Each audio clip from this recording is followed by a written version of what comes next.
The Adventure of the Second Stain. Äventyret med den andra fläcken av Sherlock Holmes short story. Read for you in both Swedish and English. Now, let's begin. I had intended The Adventure of the Abbey Grange to be the last of those exploits of my friend, Mr. Sherlock Holmes, which I should ever communicate to the public. Jag hade avsett att äventyret på Abbey Grange skulle vara det sista av min vän, Mr. Sherlock Holmes, bedrifter som jag någonsin skulle delge allmänheten. This resolution of mine was not due to any lack of material, since I have notes of many hundreds of cases to which I have never alluded, nor was it caused by any waning interest on the part of my readers in the singular personality and unique methods of this remarkable man. Detta mitt beslut berodde inte på någon brist på material, eftersom jag har anteckningar om många hundra fall som jag aldrig har nämnt, och det orsakades inte heller av något minskat intresse från mina läsares sida för den säregna personligheten och unika metoderna hos den märklige man. The real reason lay in the reluctance which Mr. Holmes has shown to the continued publication of his experiences. Den verkliga orsaken låg i den ovilja som Mr. Holmes har visat mot fortsatt publicering av sina erfarenheter. So long as he was in actual professional practice, the records of his successes were of some practical value to him, but since he has definitely retired from London and betaken himself to study and bee farming on the Sussex Downs, notoriety has become hateful to him, and he has peremptorily requested that his wishes in this matter should be strictly observed. Så länge han var i aktiv yrkesverksamhet hade redogörelserna för hans framgångar ett visst praktiskt värde för honom. Men sedan han definitivt dragit sig tillbaka från London och ägnat sig åt studier och biodling på Sussex Downs, har ryktbarhet blivit avskyvärt för honom. Och han har bestämt begärt att hans önskemål i denna fråga strikt ska följas. It was only upon my representing to him that I had given a promise that The Adventure of the Second Stain should be published when the times were ripe, and pointing out to him that it is only appropriate that this long series of episodes should culminate in the most important international case which he has ever been called upon to handle, that I at last succeeded in obtaining his consent that a carefully guarded account of the incident should at last be laid before the public. Det var först när jag förklarade för honom att jag hade gett ett löfte om att äventyret med den andra fläcken skulle publiceras när tiden var mogen, och påpekade för honom att det är passande att denna långa serie av episoder skulle kulminera i det viktigaste internationella fall som han någonsin har blivit ombedd att hantera. Som jag till slut lyckades få hans samtycke till att en noggrant skyddad redogörelse för händelsen äntligen skulle läggas fram för allmänheten. If in telling the story I seem to be somewhat vague in certain details, the public will readily understand that there is an excellent reason for my reticence. Om jag vid berättandet av historien verkar vara något vag i vissa detaljer, kommer allmänheten lätt att förstå att det finns en utmärkt anledning till min förtegenhet. It was then in a year, and even in a decade that shall be nameless, that upon one Tuesday morning in autumn we found two visitors of European fame within the walls of our humble room in Baker Street. Det var alltså under ett år, ja till och med ett årtionde, som ska förbli namnlöst, som vi en tisdagsmorgon på hösten fann två besökare av europeisk berömmelse inom väggarna i vårt anspråkslösa rum på Baker Street. The one, austere, high-nosed, eagle-eyed and dominant, was none other than the illustrious Lord Bellinger, twice Premier of Britain. Den ena, sträng, högnäst, med örnögon och dominant, var ingen annan än den berömde Lord Bellinger, 2 gånger premiärminister i Storbritannien. The other, dark, clear-cut and elegant, hardly yet of middle age, and endowed with every beauty of body and of mind, was the Right Honourable Trelawney Hope, Secretary for European Affairs, and the most rising statesman in the country.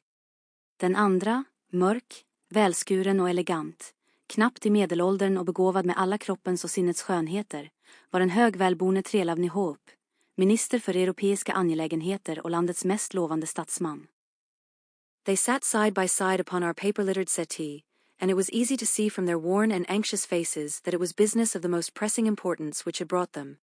De satt sida vid sida på vår papperstäckta soffa, och det var lätt att se på deras slitna och oroliga ansikten att det var ett ärende av högsta vikt som hade fört dem hit. The Premier's thin, blue-veined hands were clasped tightly over the ivory head of his umbrella, and his gaunt, ascetic face looked gloomily from Holmes to me. Premiärministerns tunna, blådrade händer var hårt knäppta över elfenbenshuvudet på hans paraply, och hans magra, asketiska ansikte såg distert från Holmes till mig.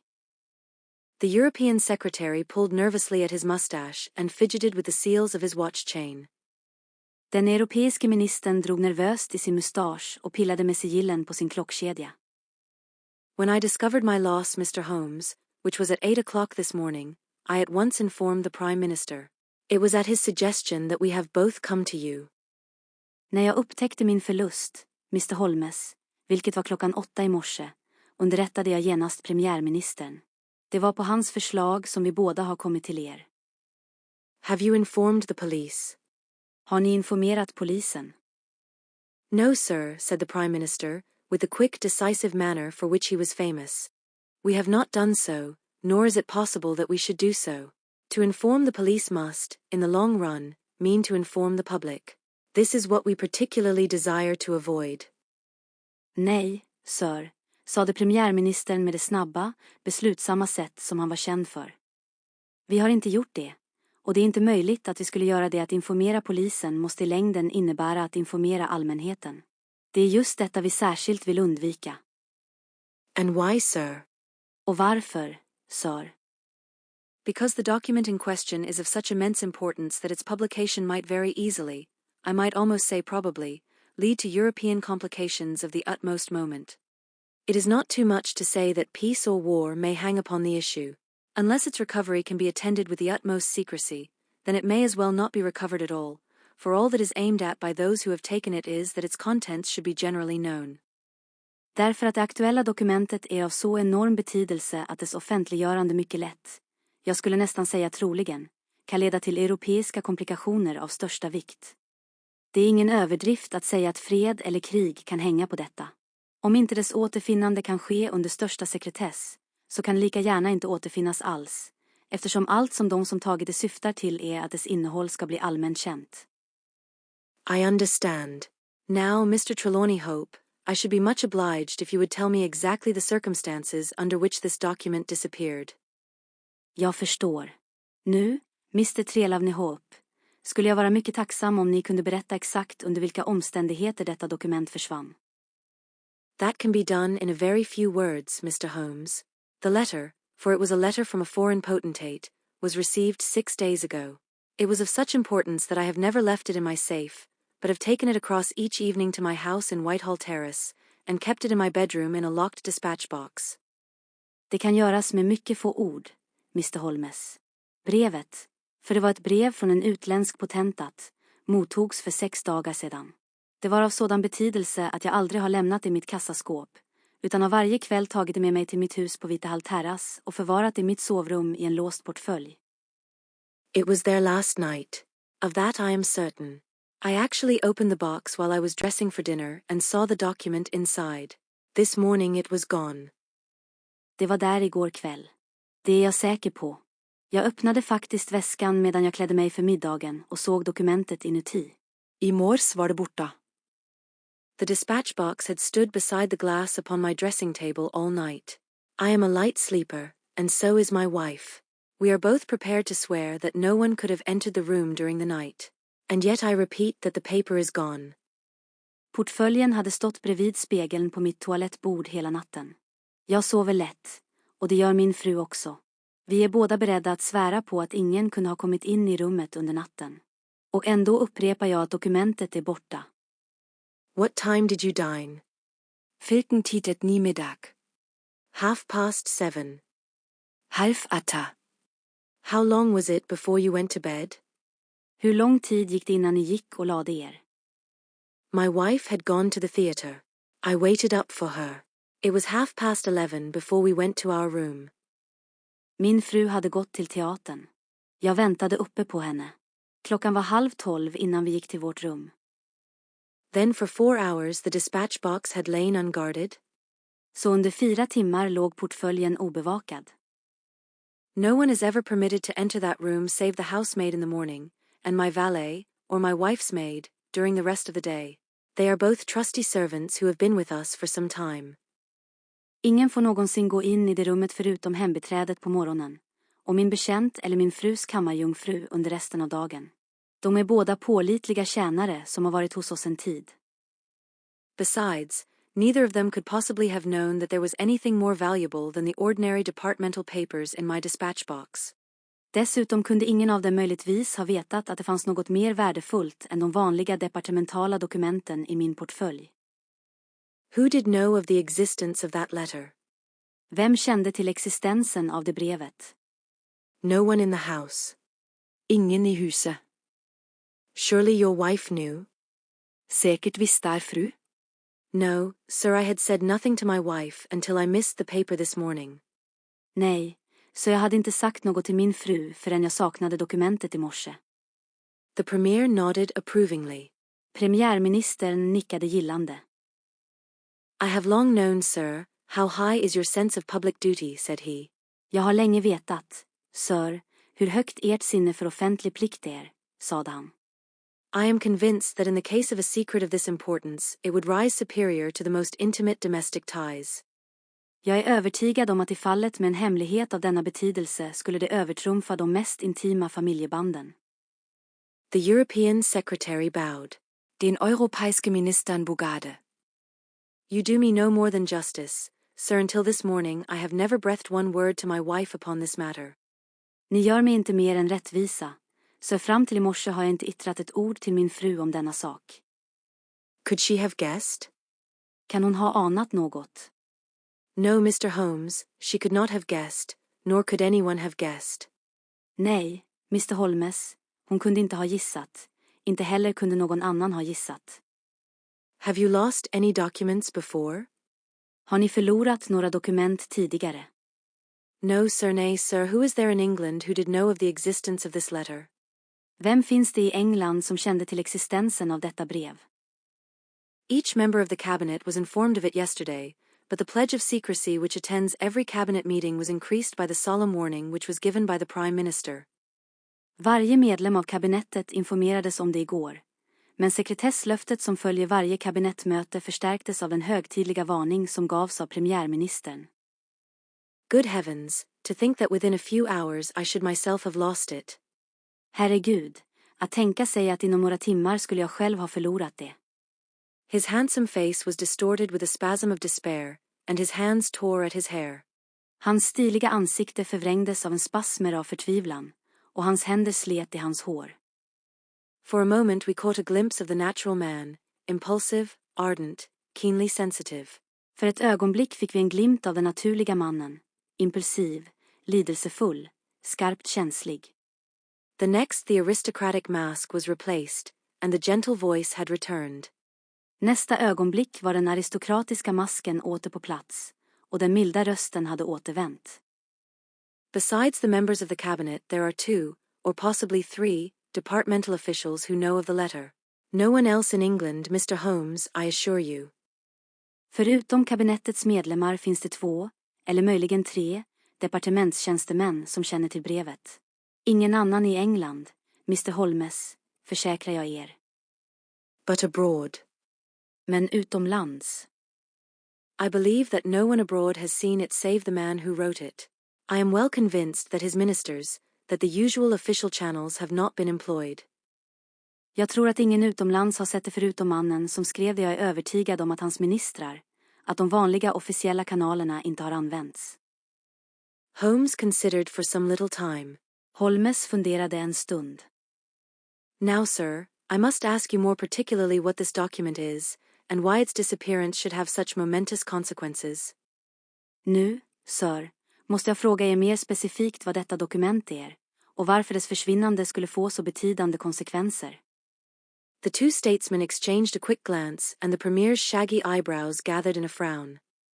De 2 statsmännen utbytte en snabb blick och premiärministerns buskiga ögonbryn rynkades i en djup veck.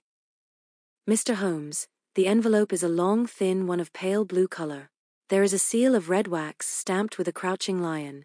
It is addressed in large, bold handwriting too. Mr. Holmes, kuvertet är långt och smalt med blekblå färg. Det finns ett sigill av rött vax stämplat med ett hukande lejon. Det är adresserat med stor, fet handstil till. I fear, sir, said Holmes, that, interesting and indeed essential as these details are, my inquiries must go more to the root of things. What was the letter? Jag fruktar, sir, sade Holmes, att så intressanta och verkligen väsentliga som dessa detaljer är, måste mina undersökningar gå djupare till sakens rot. Vad var brevet? That is a state secret of the utmost importance, and I fear that I cannot tell you, nor do I see that it is necessary. If by the aid of the powers which you are said to possess you can find such an envelope as I describe with its enclosure, you will have deserved well of your country, and earned any reward which it lies in our power to bestow. Det är en statshemlighet av största vikt, och jag fruktar att jag inte kan berätta det för er, och jag ser inte heller att det är nödvändigt. Om ni med hjälp av de krafter ni sägs besitta kan hitta ett sådant kuvert som jag beskriver med dess innehåll, kommer ni ha tjänat ert land väl och förtjänat vilken belöning vi kan ge. Sherlock Holmes rose with a smile. Sherlock Holmes reste sig med ett leende. You are two of the most busy men in the country, said he, and in my own small way I have also a good many calls upon me. I regret exceedingly that I cannot help you in this matter, and any continuation of this interview would be a waste of time. Ni är två av de mest upptagna männen i landet, sade han, och på mitt eget lilla sätt har jag också många åtaganden.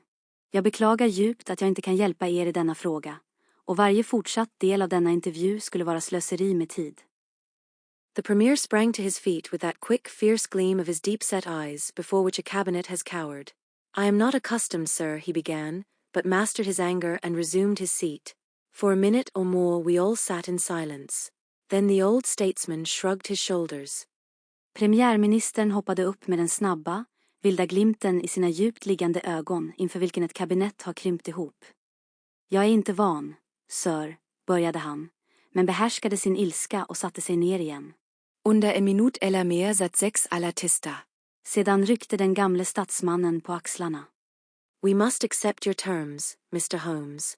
No doubt you are right, and it is unreasonable for us to expect you to act unless we give you our entire confidence. Vi måste acceptera era villkor, Mr. Holmes. Utan tvekan har ni rätt, och det är orimligt av oss att förvänta oss att ni agerar om vi inte ger er vårt fulla förtroende. I agree with you, said the younger statesman. Jag instämmer med er, sa den yngre statsmannen.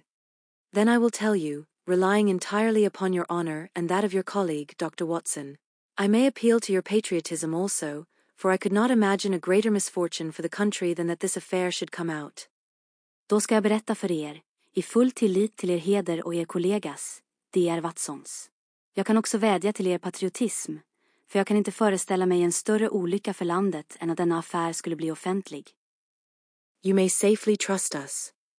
Ni kan tryggt lita på oss. The letter, then, is from a certain foreign potentate who has been ruffled by some recent colonial developments of this country. It has been written hurriedly and upon his own responsibility entirely. Inquiries have shown that his ministers know nothing of the matter. At the same time it is couched in so unfortunate a manner, and certain phrases in it are of so provocative a character, that its publication would undoubtedly lead to a most dangerous state of feeling in this country. There would be such a ferment, sir, that I do not hesitate to say that within a week of the publication of that letter this country would be involved in a great war. Brevet är alltså från en viss utländsk potentat som har blivit upprörd över några senaste koloniala utvecklingar i detta land. Det har skrivits hastigt och helt på hans eget ansvar. Undersökningar har visat att hans ministrar inte vet något om saken. Samtidigt är det formulerat på ett så olyckligt sätt. Och vissa fraser i det är av så provocerande karaktär att dess publicering utan tvekan skulle leda till en mycket farlig stämning i detta land.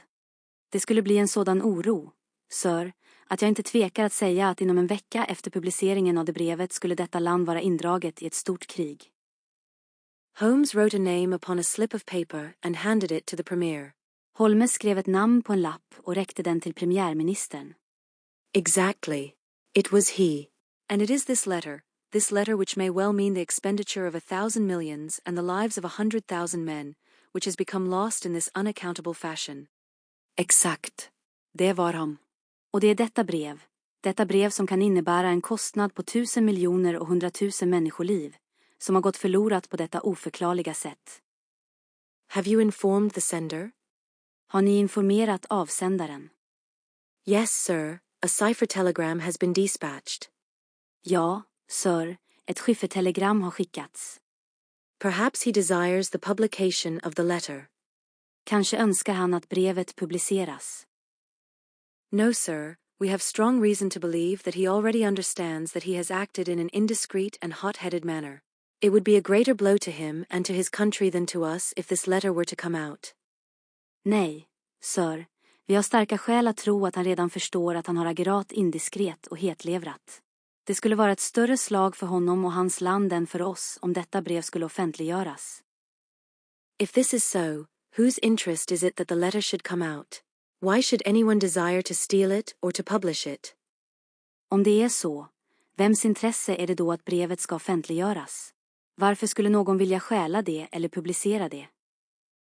There, Mr. Holmes, you take me into regions of high international politics. But if you consider the European situation, you will have no difficulty in perceiving the motive. The whole of Europe is an armed camp. There is a double league which makes a fair balance of military power. Great Britain holds the scales. If Britain were driven into war with one confederacy, it would assure the supremacy of the other confederacy, whether they joined in the war or not. Do you follow? Där, Mr. Holmes, tar ni mig in i hög internationell politik. Men om ni betraktar den europeiska situationen kommer ni inte ha några svårigheter att inse motivet. Hela Europa är ett beväpnat läger. Det finns en dubbel allians som skapar en rättvis balans av militär makt. Storbritannien håller vågskålen. Om Storbritannien drevs in i krig med den ena konfederationen, skulle det säkerställa den andra konfederationens överhöghet, oavsett om de deltog i kriget eller inte. Förstår ni? Very clearly. It is then the interest of the enemies of this potentate to secure and publish this letter, so as to make a breach between his country and ours. Mycket tydligt. Det är alltså i denna potentats fienders intresse att säkra och publicera detta brev. För att skapa en spricka mellan hans land och vårt. Yes, Sir Ja, sir. And to whom would this document be sent if it fell into the hands of an enemy? Och till vem skulle detta dokument skickas om det föll i en fiendes händer? To any of the great chancelleries of Europe. It is probably speeding on its way thither at the present instant as fast as steam can take it. Till någon av de stora kanslierna i Europa. Det färdas förmodligen på väg dit just nu så snabbt som. Angan kan ta dit. Mr. Trelawney Hope dropped his head on his chest and groaned aloud. The Premier placed his hand kindly upon his shoulder. Mr. Trelawney Hope sänkte huvudet mot bröstet och stönade högt. Premiärministern lade vänligt sin hand på hans axel. It is your misfortune, my dear fellow. No one can blame you. There is no precaution which you have neglected. Now, Mr. Holmes, you are in full possession of the facts. What course do you recommend? Det är olycka, min käre vän. Ingen kan klandra er. Det finns ingen försiktighetsåtgärd som ni har försummat. Nu, Mr. Holmes, har ni full kännedom om fakta. Vilken väg rekommenderar ni? Holmes shook his head mournfully. Holmes skakade sorgset på huvudet. You think, sir, that unless this document is recovered there will be war. Ni tror, sir, att om inte detta dokument återfinns kommer det att bli krig. I think it is very probable. Jag tror att det är mycket sannolikt.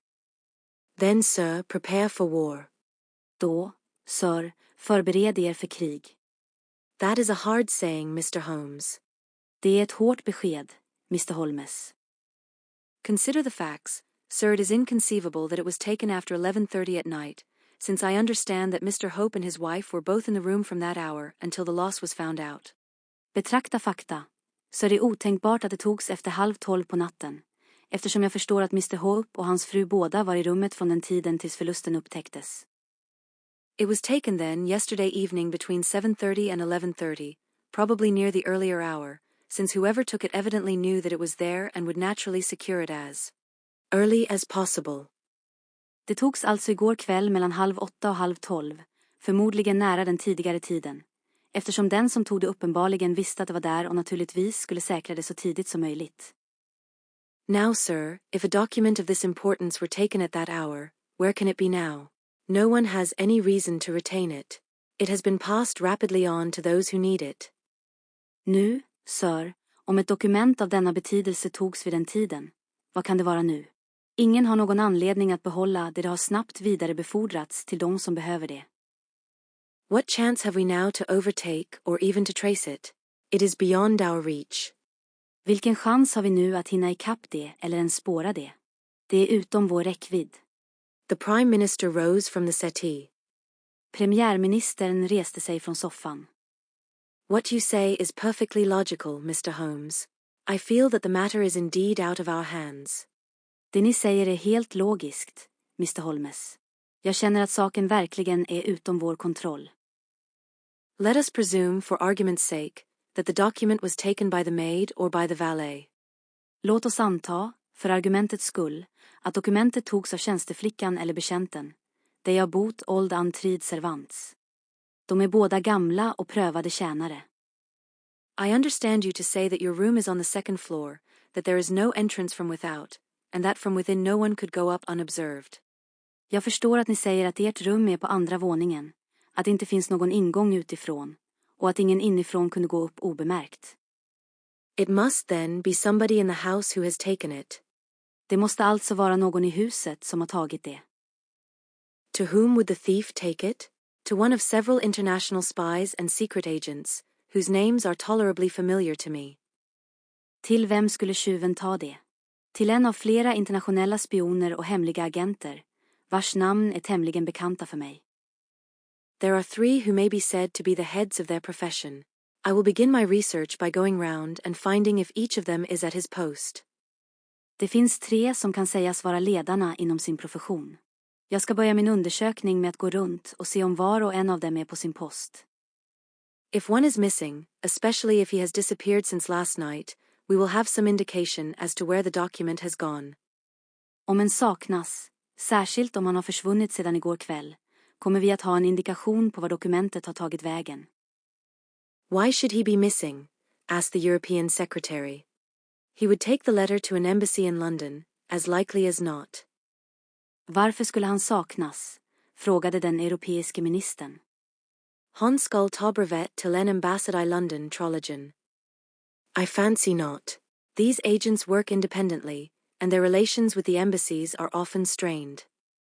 Jag tror inte att dessa agenter arbetar självständigt, och deras relationer med ambassaderna är ofta ansträngda. The Prime Minister nodded his acquiescence. Premiärministern nickade instämmande. I believe you are right, Mr. Holmes. He would take so valuable a prize to headquarters with his own hands. I think that your course of action is an excellent one. Jag tror att ni har rätt, Mr. Holmes. Han skulle ta ett så värdefullt byte till högkvarteret med egna händer. Jag tycker att er handlingsplan är utmärkt. Meanwhile, Hope, we cannot neglect all our other duties on account of this one misfortune. Under tiden, Hope, kan vi inte försaka alla våra andra plikter på grund av denna olycka. Should there be any fresh developments during the day, we shall communicate with you, and you will no doubt let us know the results of your own inquiries. Om det sker några nya utvecklingar under dagen ska vi kommunicera med er, och ni kommer utan tvekan att meddela oss resultaten av era egna undersökningar. The 2 statesmen bowed and walked gravely from the room. De 2 statsmännen bugade och gick allvarligt ut ur rummet. When our illustrious visitors had departed, Holmes lit his pipe in silence, and sat for some time lost in the deepest thought. När våra illustra besökare hade gått tände Holmes sin pipa i tystnad och satt en stund försjunken i djupa tankar. I had opened the morning paper and was immersed in a sensational crime which had occurred in London the night before, when my friend gave an exclamation, sprang to his feet, and laid his pipe down upon the mantelpiece. Jag hade öppnat morgontidningen och var försjunken i ett sensationellt brott som hade inträffat i London kvällen innan, när min vän utropade något, hoppade upp och lade ner sin pipa på spiselkransen. Yes, said he, there is no better way of approaching it. The situation is desperate, but not hopeless. Ja, sade han, det finns inget bättre sätt att närma sig det. Situationen är desperat, men inte hopplös. Even now, if we could be sure which of them has taken it, it is just possible that it has not yet passed out of his hands. Även nu, om vi kunde vara säkra på vem av dem som har tagit det, är det möjligt att det ännu inte har lämnat hans händer. After all, it is a question of money with these fellows, and I have the British Treasury behind me. När allt kommer omkring är det en fråga om pengar med dessa typer, och jag har brittiska statskassan bakom mig. If it's on the market, I'll buy it, if it means another penny on the income tax. Om det är på marknaden kommer jag att köpa det, även om det innebär ytterligare en penny på inkomstskatten. It is conceivable that the fellow might hold it back to see what bids come from this side before he tries his luck on the other. Det är tänkbart att karln kan hålla det tillbaka för att se vilka bud som kommer från denna sida innan han prövar lyckan på den andra. There are only those 3 capable of playing so bold a game. There are Oberstein, La Rothière, and Eduardo Lucas. I will see each of them.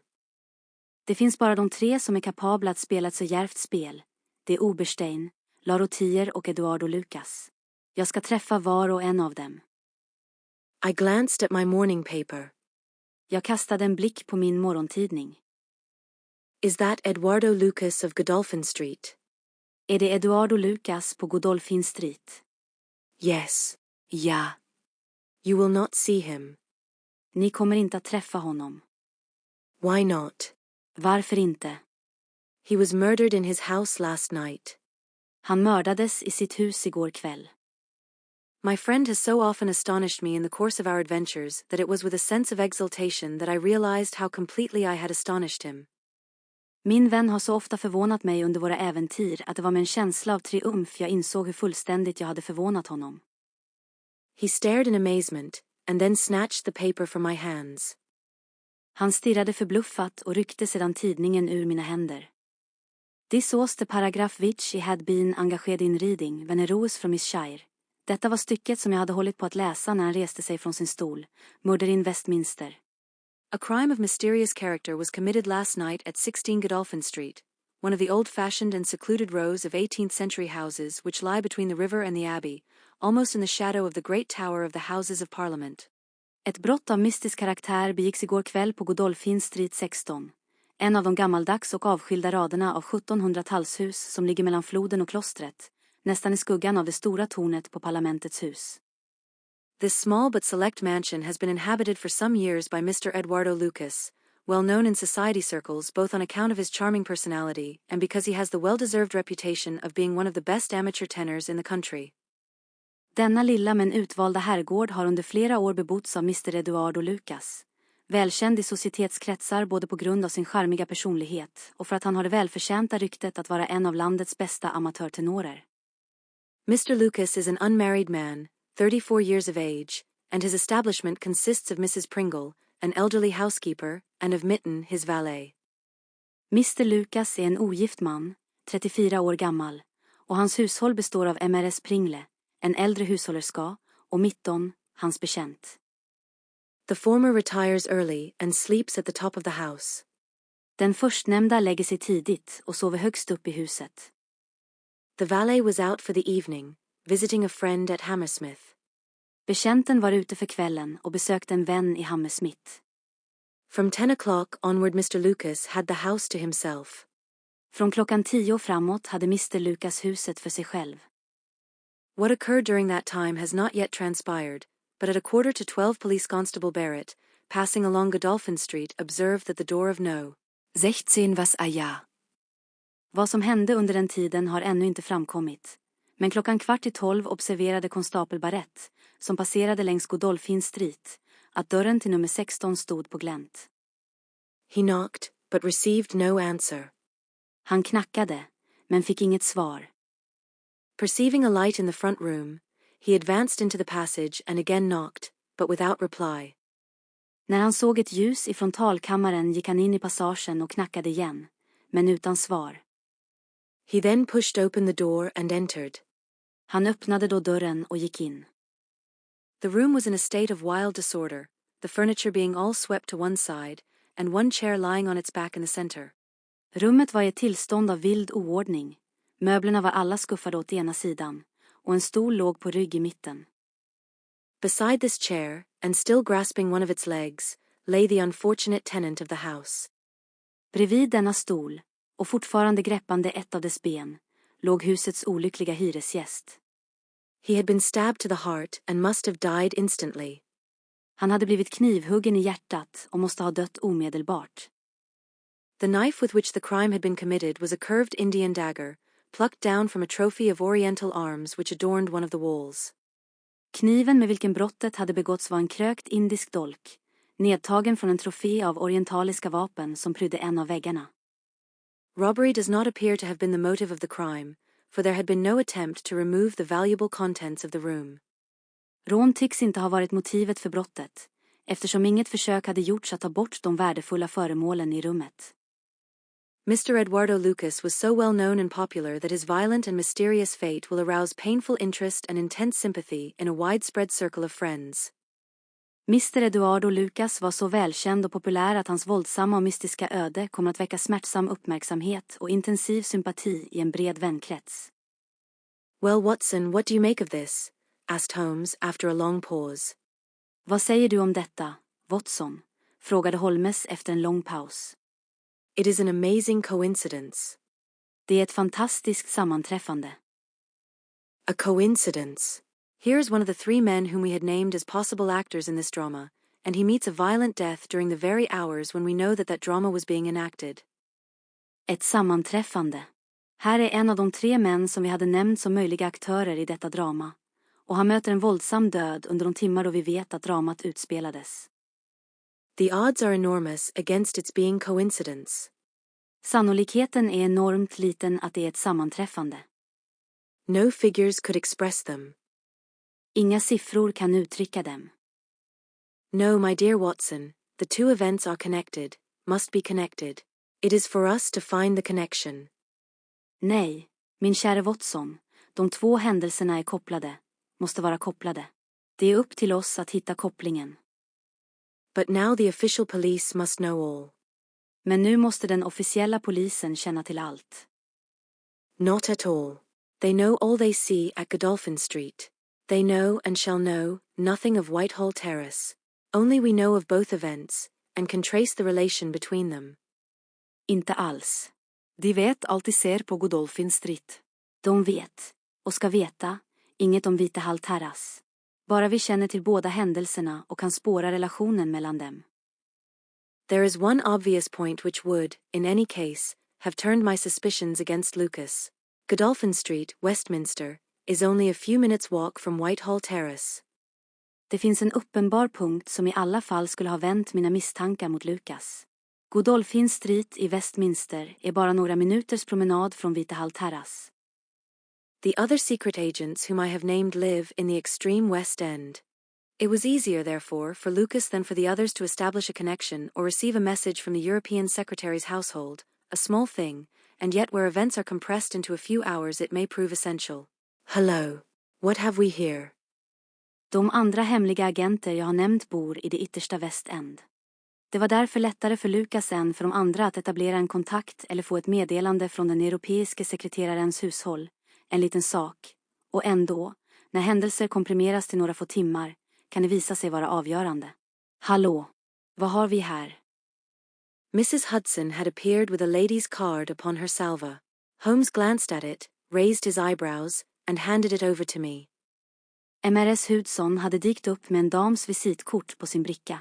Holmes kastade en blick på det, höjde ögonbrynen och räckte det till mig. Ask Lady Hilda Trelawney Hope if she will be kind enough to step up, said he. Be Lady Hilda Trelawney Hope vara vänlig nog att komma upp, sade han. A moment later our modest apartment, already so distinguished that morning, was further honored by the entrance of the most lovely woman in London. Ett ögonblick senare blev vår blygsamma lägenhet, redan så förnämnd den morgonen, ytterligare hedrad av inträdet av den vackraste kvinnan i London. I had often heard of the beauty of the youngest daughter of the Duke of Belminster, but no description of it, and no contemplation of colourless photographs, had prepared me for the subtle, delicate charm and the beautiful colouring of that exquisite head. Jag hade ofta hört talas om skönheten hos hertigen av Belminsters yngsta dotter, men ingen beskrivning av den, och ingen betraktelse av färglösa fotografier, hade förberett mig för den subtila, delikata charmen och den vackra färgsättningen av det utsökta huvudet. And yet as we saw it that autumn morning, it was not its beauty which would be the first thing to impress the observer. Och ändå, när vi såg henne den där höstmorgonen, var det inte hennes skönhet som först skulle imponera på betraktaren. The cheek was lovely, but it was paled with emotion. The eyes were bright, but it was the brightness of fever. The sensitive mouth was tight and drawn in an effort after self-command. Kindbenet var vackert, men blekt av känslor. Ögonen var klara, men det var feberns klarhet. Den känsliga munnen var spänd och åtdragen i en ansträngning av självbehärskning. Terror, not beauty, was what sprang first to the eye as our fair visitor stood framed for an instant in the open door. Skräck, inte skönhet, var det som först slog en när vår vackra besökare stod inramadet. Ögonblick i den öppna dörren. Has my husband been here, Mr. Holmes? Har min man varit här, Mr. Holmes? Yes, madam, he has been here. Ja, frun, han har varit här. Mr. Holmes. I implore you not to tell him that I came here. Mr. Holmes. Jag ber er att inte berätta för honom att jag kom hit. Holmes bowed coldly, and motioned the lady to a chair. Holmes bugade kallt och visade damen till en stol. Your ladyship places me in a very delicate position.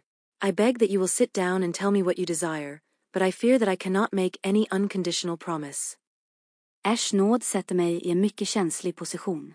Jag ber er att sätta er och tala om vad ni önskar, men jag fruktar att jag inte kan ge några ovillkorliga löften.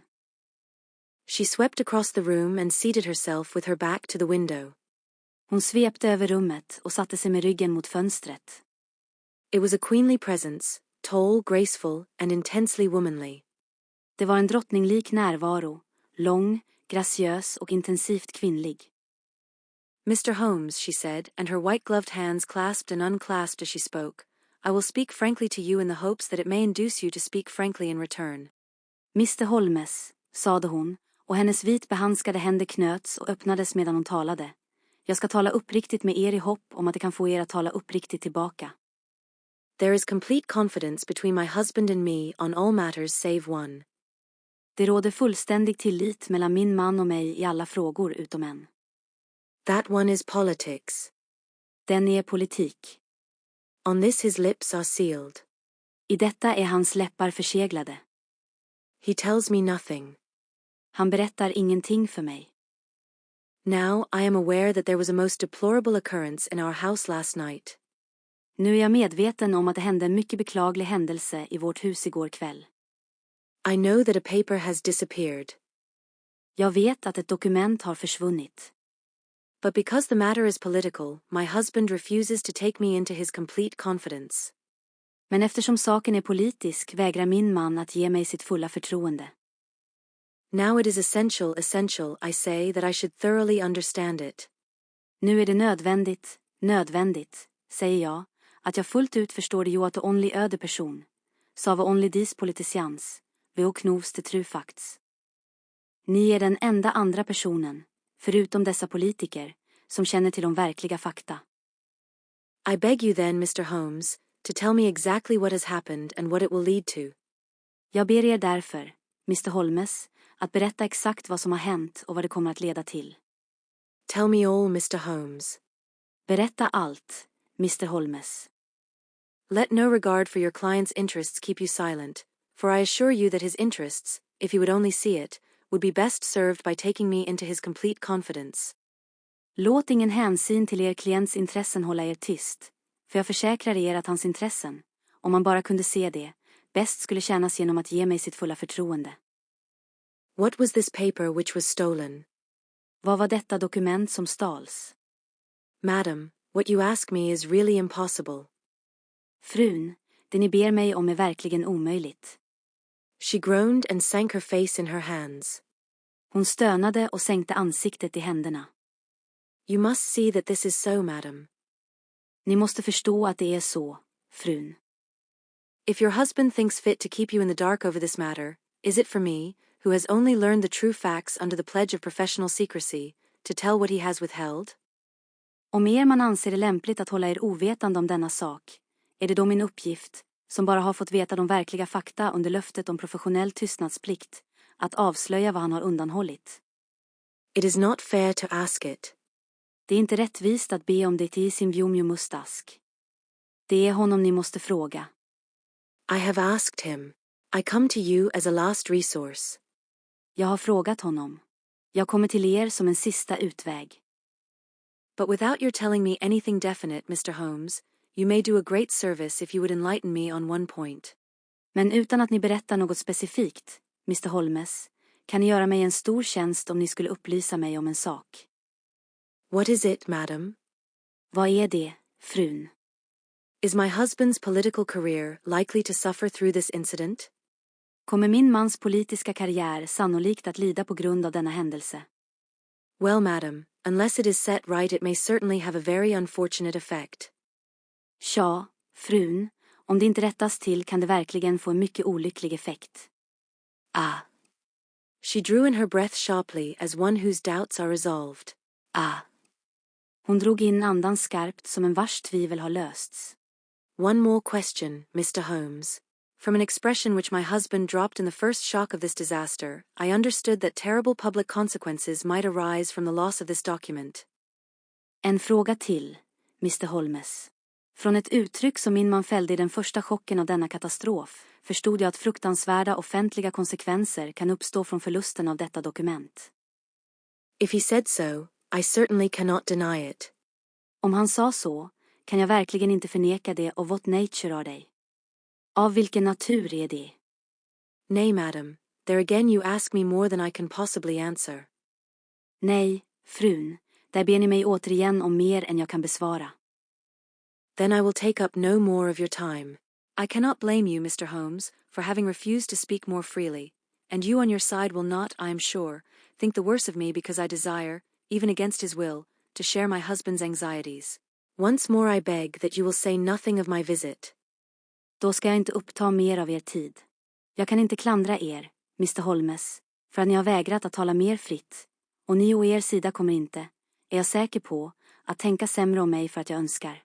Även mot hans vilja, att dela min mans bekymmer. Än en gång ber jag er att inte säga något om mitt besök. She looked back at us from the door, and I had a last impression of that beautiful haunted face, the startled eyes, and the drawn mouth. Then she was gone.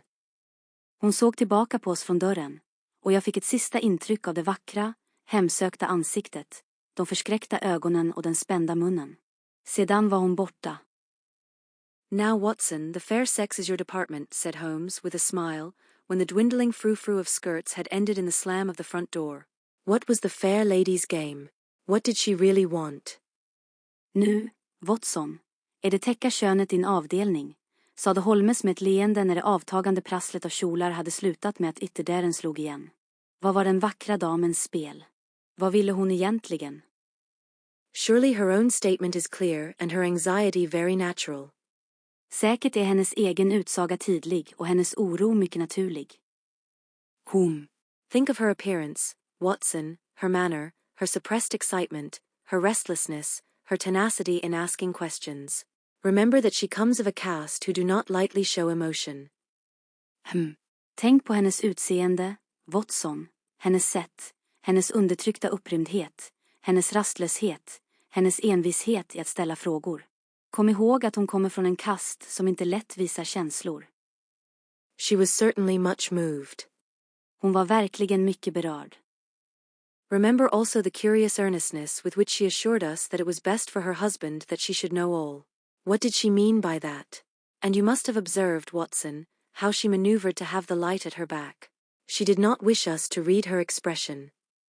Kom också ihåg den märkliga allvarlighet med vilken hon försäkrade oss att det var bäst för hennes man att hon skulle känna till allt. Vad menade hon med det? Och du måste ha märkt, Watson, hur hon manövrerade för att ha ljuset i ryggen. Hon ville inte att vi skulle läsa hennes uttryck. Yes, she chose the one chair in the room. Ja, hon valde den enda stolen i rummet. And yet the motives of women are so inscrutable. You remember the woman at Margate whom I suspected for the same reason. No powder on her nose, that proved to be the correct solution. How can you build on such a quicksand? Their most trivial action may mean volumes, or their most extraordinary conduct may depend upon a hairpin or a curling tongs. Good morning, Watson. Och ändå är kvinnors motiv så outgrundliga. Du minns kvinnan i Margate som jag misstänkte av samma anledning. Inget puder på näsan, det visade sig vara den rätta lösningen. Hur kan man bygga på en sådan kvicksand? Deras mest triviala handling kan betyda massor, eller deras mest extraordinära beteende kan bero på en hårnål eller en locktång. God morgon, Watson. You are off. Ska du gå? Yes, I will while away the morning at Godolphin Street with our friends of the regular establishment. With Eduardo Lucas lies the solution of our problem, though I must admit that I have not an inkling as to what form it may take. It is a capital mistake to theorize in advance of the facts. Do you stay on guard, my good Watson, and receive any fresh visitors? I'll join you at lunch if I am able. Ja, jag ska fördriva morgonen på Godolphin Street med våra vänner på det vanliga etablissemanget. Hos Eduardo och Lucas ligger lösningen på vårt problem, även om jag måste erkänna att jag inte har en aning om vilken form det kan ta. Det är ett stort misstag att teoretisera före fakta. Stannar du på vakt, min gode Watson, och ta emot eventuella nya besökare. Jag ansluter till dig vid lunch om jag kan. All that day and the next Holmes was in a mood which his friends would call taciturn, and others morose. Hela den dagen och nästföljande var Holmes på ett humör som hans vänner skulle kalla fåordigt och andra dystert. He ran out and ran in, smoked incessantly, played snatches on his violin, sank into reveries, devoured sandwiches at irregular hours, and hardly answered the casual questions which I put to him.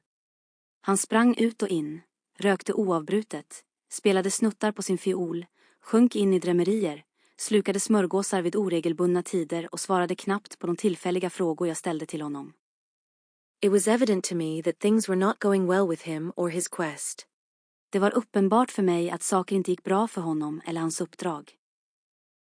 He would say nothing of the case, and it was from the papers that I learned the particulars of the inquest, and the arrest with the subsequent release of John Mitten, the valet of the deceased.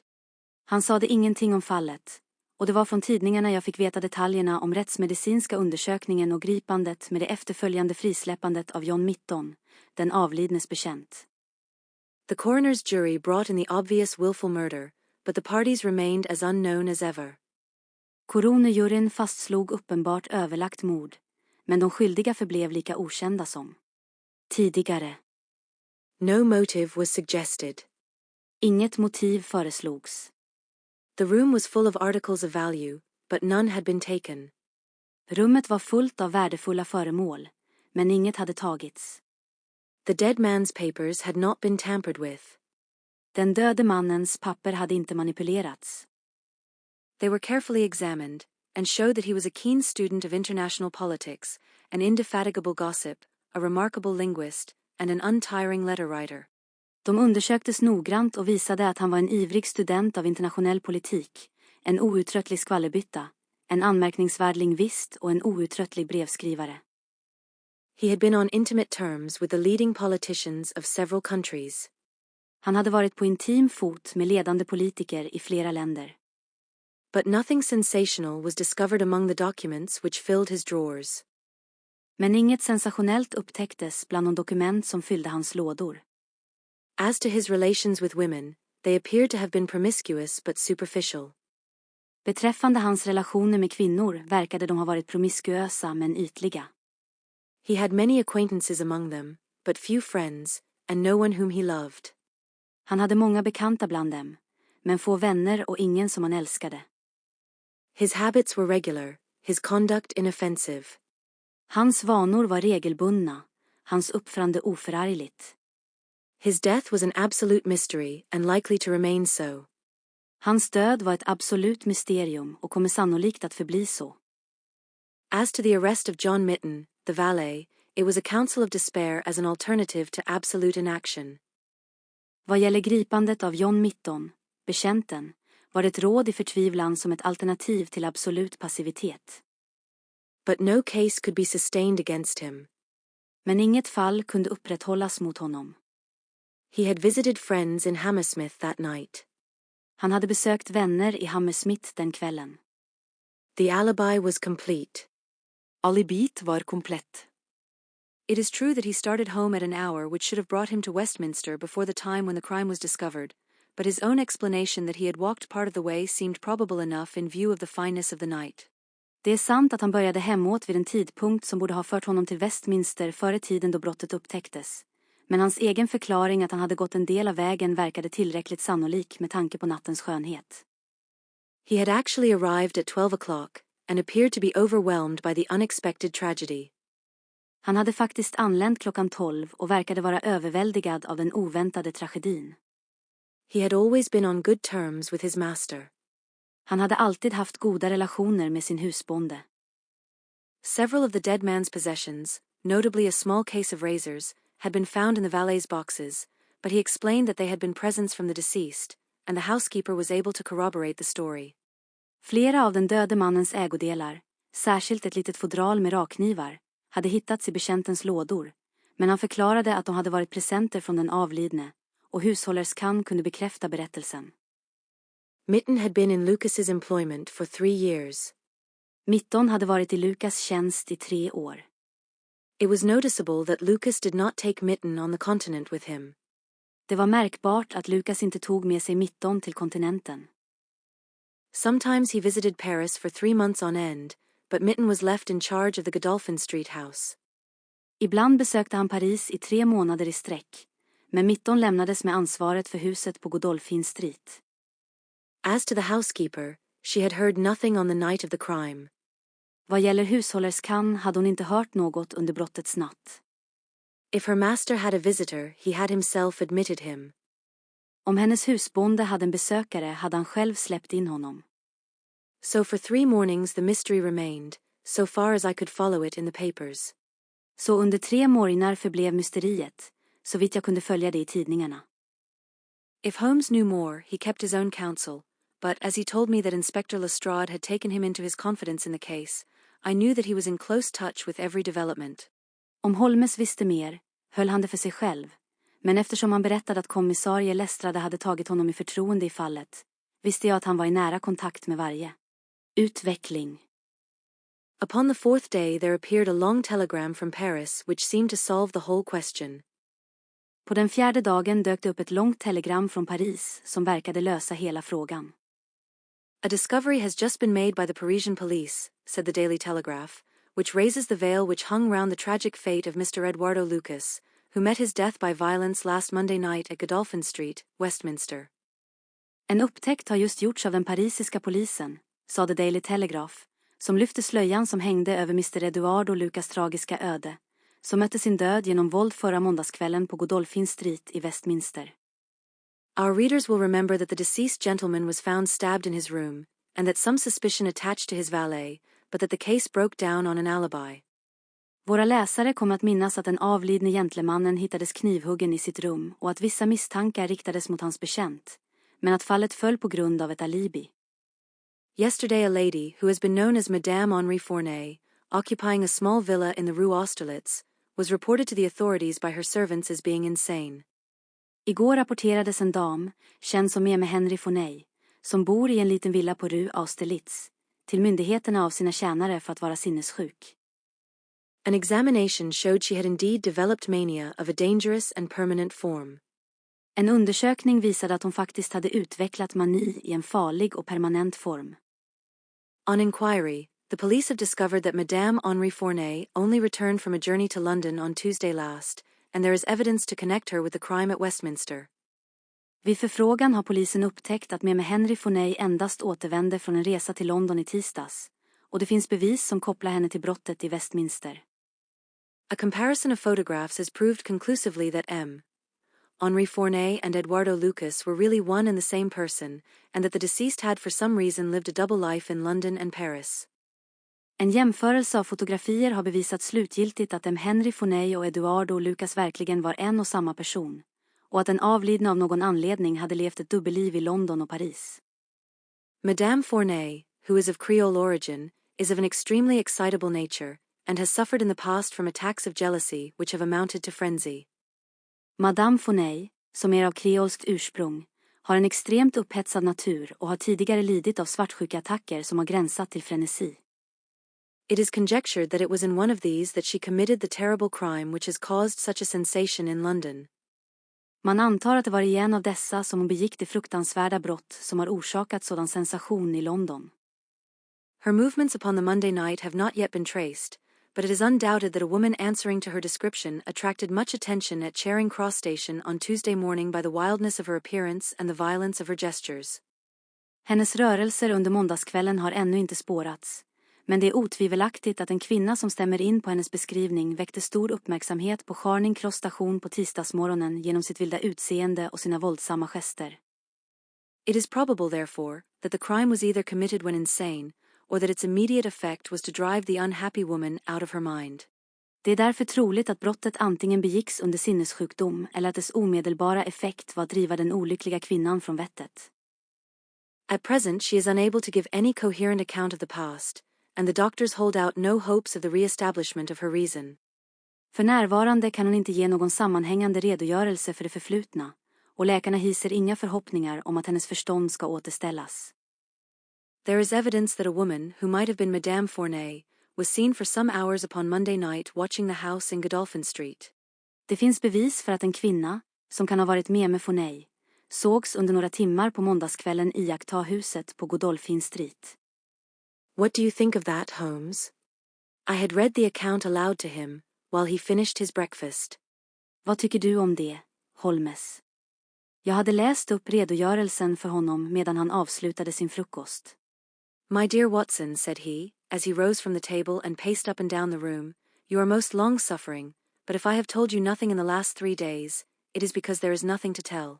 Even now this report from Paris does not help us much. Min käre Watson, sade han när han reste sig från bordet och gick fram och tillbaka i rummet. Du är mycket tålmodig, men om jag inte har sagt något till dig de senaste 3 dagarna, är det för att det inte finns något att berätta. Även nu hjälper inte denna rapport från Paris oss mycket. Surely it is final as regards the man's death. Säkert är det slutgiltigt beträffande mannens död. The man's death is a mere incident, a trivial episode, in comparison with our real task, which is to trace this document and save a European catastrophe. Only one important thing has happened in the last 3 days, and that is that nothing has happened. Mannens död är bara en incident, en trivial episod, i jämförelse med vår verkliga uppgift, som är att spåra detta dokument och förhindra en europeisk katastrof. Endast en viktig sak har hänt de senaste 3 dagarna, och det är att ingenting har hänt. I get reports almost hourly from the government, and it is certain that nowhere in Europe is there any sign of trouble. Jag får rapporter nästan varje timme från regeringen, och det är säkert att ingenstans i Europa finns det några tecken på oro. Now, if this letter were loose, no, it can't be loose, but if it isn't loose, where can it be? Who has it? Why is it held back? That's the question that beats in my brain like a hammer. Nu, om detta brev vore på drift. Nej, det kan inte vara på drift. Men om det inte är det, vad kan det då vara? Vem har det? Varför hålls det tillbaka? Det är frågan som slår i min hjärna som en hammare. Was it indeed a coincidence that Lucas should meet his death on the night when the letter disappeared? Var det verkligen en tillfällighet att Lucas skulle möta sin död den natt då brevet försvann? Did the letter ever reach him? If so, why is it not among his papers? Nådde brevet någonsin honom? Om så är fallet, varför finns det inte bland hans papper? Did this mad wife of his carry it off with her? If so, is it in her house in Paris? Tog denna galna hustru till honom det med sig? Om så är fallet, finns det i hennes hus i Paris? How could I search for it without the French police having their suspicions aroused? Hur skulle jag kunna söka efter det utan att den franska polisen väcker sina misstankar?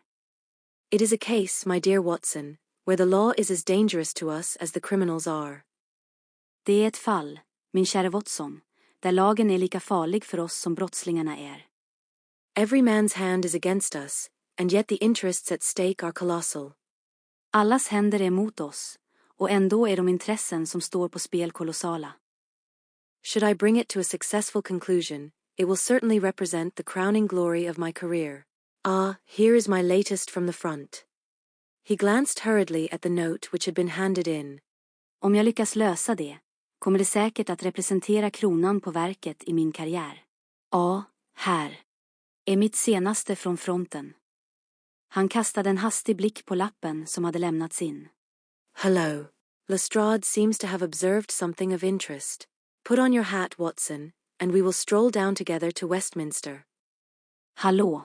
Lestrade verkar ha observerat något av intresse. Ta på dig hatten, Watson, så promenerar vi ner tillsammans till Westminster. It was my first visit to the scene of the crime, a high, dingy, narrow-chested house, prim, formal and solid, like the century which gave it birth. Det var mitt första besök på brottsplatsen. Ett högt, smutsigt, trångbröstat hus. Prydligt, formellt och solitt, som århundradet som gav det liv. Lestrade's bulldog features gazed out at us from the front window, and he greeted us warmly when a big constable had opened the door and let us in. Lestrades bulldogliknande drag tittade ut på oss från fönstret, och han hälsade oss varmt när en stor konstapel hade öppnat dörren och släppt in oss. The room into which we were shown was that in which the crime had been committed, but no trace of it now remained save an ugly, irregular stain upon the carpet. Rummet vi visades in i var det där brottet hade begåtts, Men inga spår av det återstod nu förutom en ful, oregelbunden fläck på mattan. This carpet was a small square drugget in the center of the room, surrounded by a broad expanse of beautiful old-fashioned wood flooring in square blocks, highly polished. Denna matta var en liten fyrkantig filtmatta i mitten av rummet, omgiven av en bred yta av vackert, gammaldags trägolv i fyrkantiga block, högpolerat. Over the fireplace was a magnificent trophy of weapons, one of which had been used on that tragic night. Ovanför spisen hängde magnifik vapentrofe, varav ett hade använts den tragiska natten. In the window was a sumptuous writing desk, and every detail of the apartment, the pictures, the rugs, and the hangings, all pointed to a taste which was luxurious to the verge of effeminacy. I fönstret stod ett praktfullt skrivbord, och varje detalj i lägenheten, tavlorna, mattorna och draperierna, pekade alla på en smak som var lyxig till gränsen av feminin. Seen the Paris news? Asked Lestrade. Sett nyheterna från Paris? Frågade Lestrade. Holmes nodded. Holmes nickade. Our French friends seem to have touched the spot this time. No doubt it's just as they say. She knocked at the door, surprise visit, I guess, for he kept his life in watertight compartments. He let her in, couldn't keep her in the street.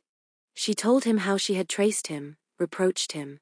One thing led to another, and then with that dagger so handy the end soon came.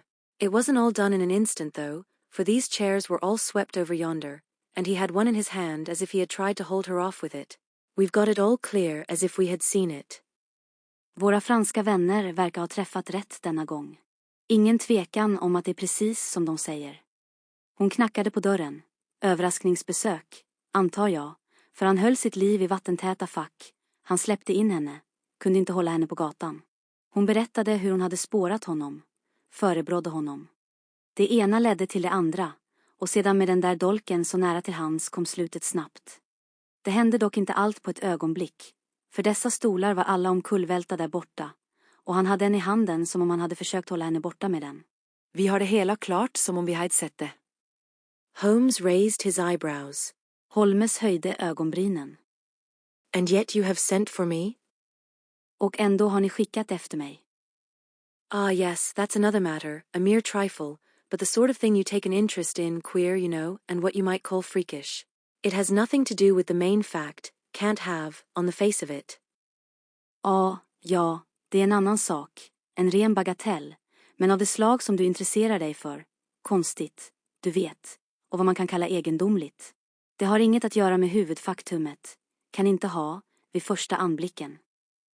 What is it then? Vad är det då? Well, you know, after a crime of this sort we are very careful to keep things in their position. Nothing has been moved. Officer in charge here day and night. This morning, as the man was buried and the investigation over, so far as this room is concerned, we thought we could tidy up a bit. This carpet. You see, it is not fastened down, only just laid there. We had occasion to raise it. We found. Tja, du vet, efter ett brott av detta slag är vi mycket noga med att hålla saker på sin plats. Inget har flyttats. Ansvarig officer här dag och natt. Denna morgon, när mannen var begravd och undersökningen över, så vitt gäller detta rum, tänkte vi att vi kunde städa upp lite. Denna matta, du ser, den är inte fastsatt, bara lagd där. Vi hade anledning att lyfta den. 6 fann. Yes, you found, ja, and I fan. Holmes's face grew tense with anxiety. Holmes ansikte blev spänt av oro. Well, I'm sure you would never guess in 100 years what we did find. You see that stain on the carpet? Well, a great deal must have soaked through, must it not? Tja, jag är säker på att du aldrig skulle gissa på 100 år vad vi faktiskt hittade. Du ser den där fläcken på mattan. Tja, en hel del måste ha gått igenom, eller hur? Undoubtedly it must. Otvivelaktigt måste det ha gjort det. Well, you will be surprised to hear that there is no stain on the white woodwork to correspond. Nåväl, du kommer att bli förvånad att höra att det inte finns någon motsvarande fläck på det vita träarbetet under. No stain, but there must, Ingen flack. Men det måste, yes, så ju would say. But the fact remains that there isn't. Ja, det skulle man säga. Men faktum kvarstår att det inte finns någon.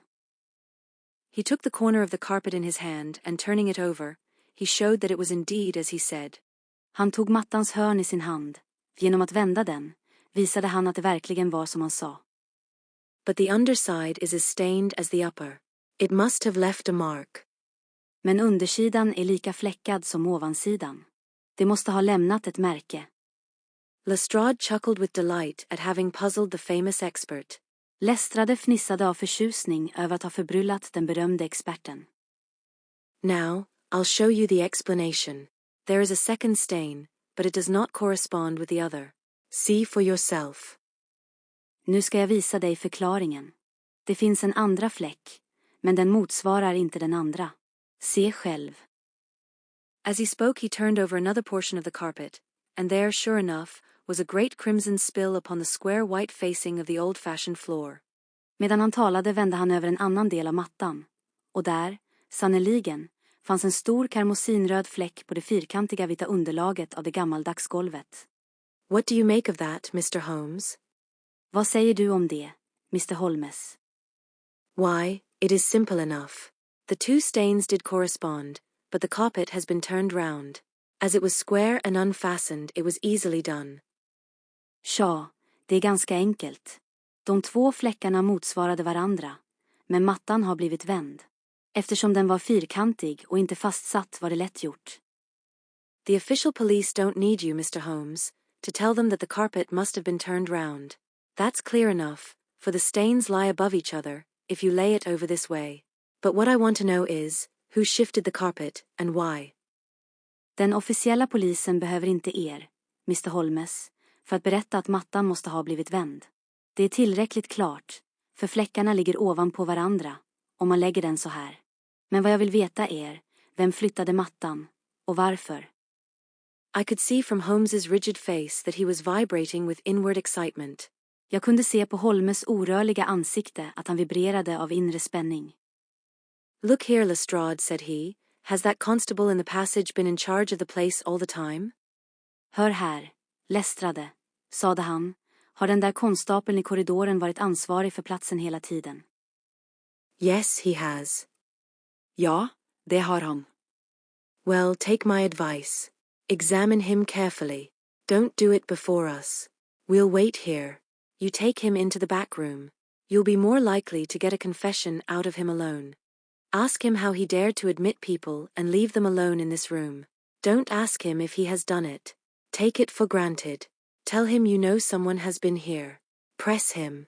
Tell him that a full confession is his only chance of forgiveness. Do exactly what I tell you. Nåväl, följ mitt råd. Förhör honom noggrant. Gör det inte inför oss. Vi väntar här. Ta med honom till bakre rummet. Du har större chans att få en bekännelse ur honom om du är ensam. Fråga honom hur han vågade släppa in folk och lämna dem ensamma i det här rummet. Fråga inte om han har gjort det, ta det för givet. Säg att du vet att någon har varit här. Pressa honom. Säg att en fullständig bekännelse är hans enda chans till förlåtelse. Gör exakt som jag säger. By George, if he knows I'll have it out of him, cried Lestrade. He darted into the hall, and a few moments later his bullying voice sounded from the back room.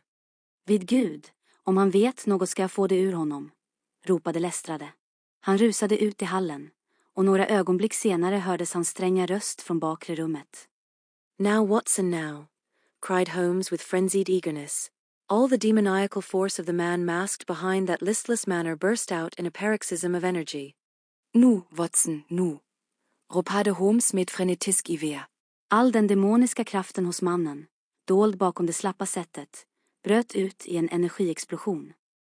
He tore the drugget from the floor, and in an instant was down on his hands and knees clawing at each of the squares of wood beneath it. Han slet bort mattan från golvet och var på ett ögonblick nere på händer och knän och krafsade på var och en av träplattorna under den. Von turnet sideweises he du kais nils into the edge of it en av dem freds et sida näher han gräfte in sinana gla i kanten. It hinged back like the lid of a box. Den fälldes upp som locket på en låda. A small black cavity openet beneat it en liten svartaliget öppnades under den. Holmes plunged his eager hand into it and drew it out with a bitter snarl of anger and disappointment. Holmes stack ner sin ivriga hand i den och drog ut den med ett bittert mår av ilska och besvikelse. It was empty. Den var tom. Quick, Watson, quick. Get it back again. Snabbt, Watson, snabbt. Lägg tillbaka den igen.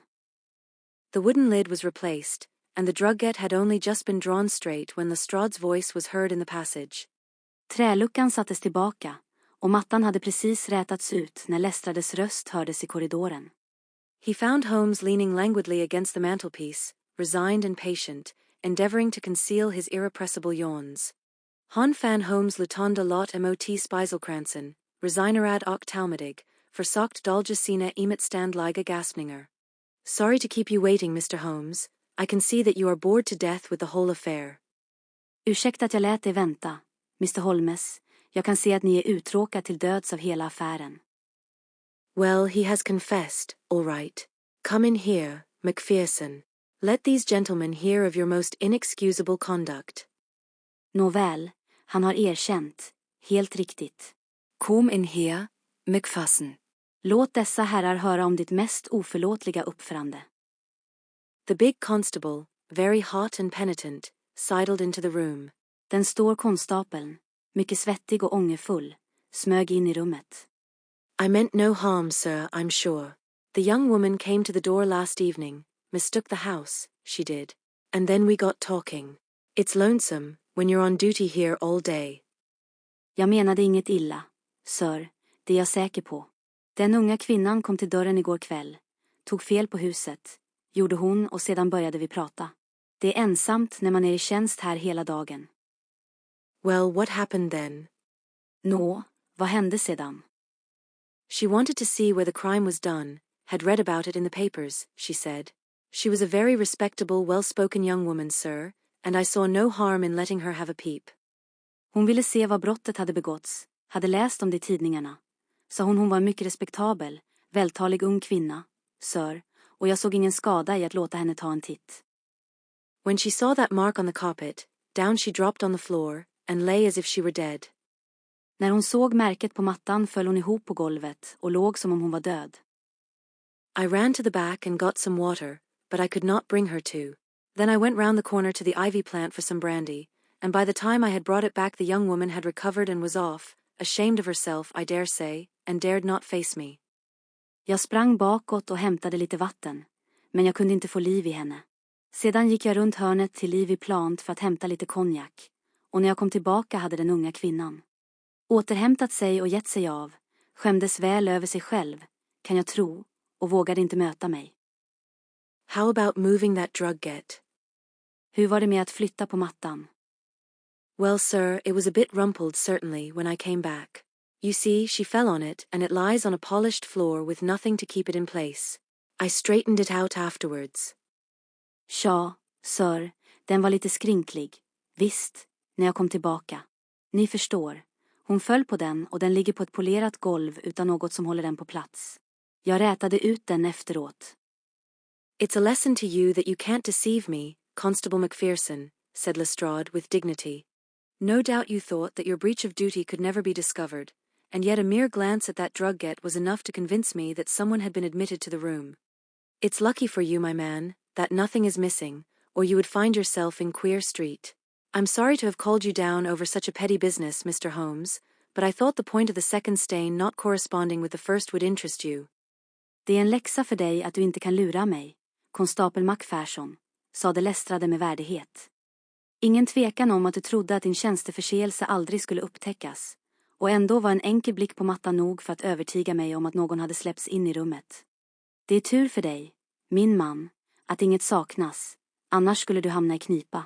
Jag beklagar att jag kallade er hit för en så liten sak, Mr. Holmes, men jag trodde att poängen med att den andra fläcken inte motsvarade den första skulle intressera er. Certainly, it was most interesting. Has this woman only been here once, Constable? Visst, det var mycket intressant. Har denna kvinna bara varit har en gang, Constable? Yes, sir, only once. Ja, sir, bara en gång. Who was she? Vem var hon? Don't know the name. Sir was answering an advertisement about typewriting and came to the wrong number. Very pleasant, genteel young woman, sir. Känner inte till namnet. Så de svarade på en annons om maskinskrivning och kom till fel nummer. Mycket trevlig, förnäm ung kvinna, sir.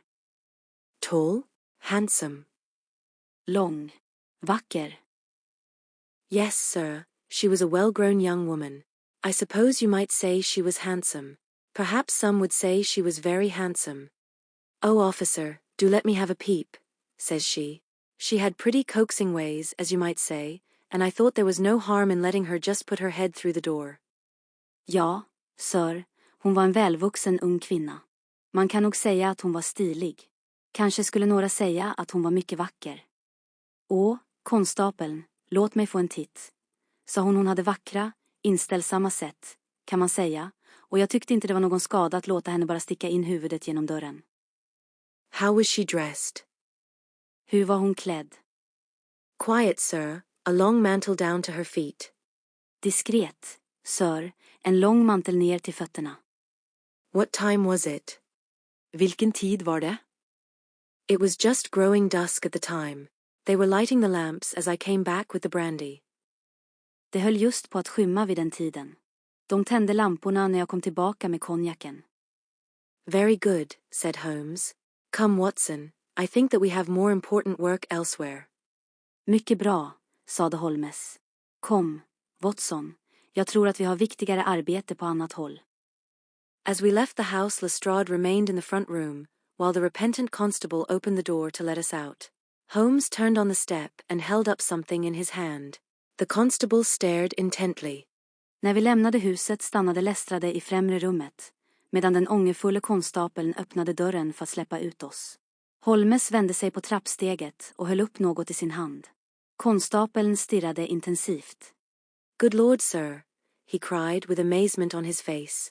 Holmes put his finger on his lips, replaced his hand in his breast pocket, and burst out laughing as we turned down the street. Gode Gud, sir, ropade han med förvåning i ansiktet. Holmes lade fingret mot läpparna, stoppade tillbaka handen i bröstfickan och brust ut i skratt när vi gick ner för gatan. Excellent, said he. Come, friend Watson, the curtain rings up for the last act.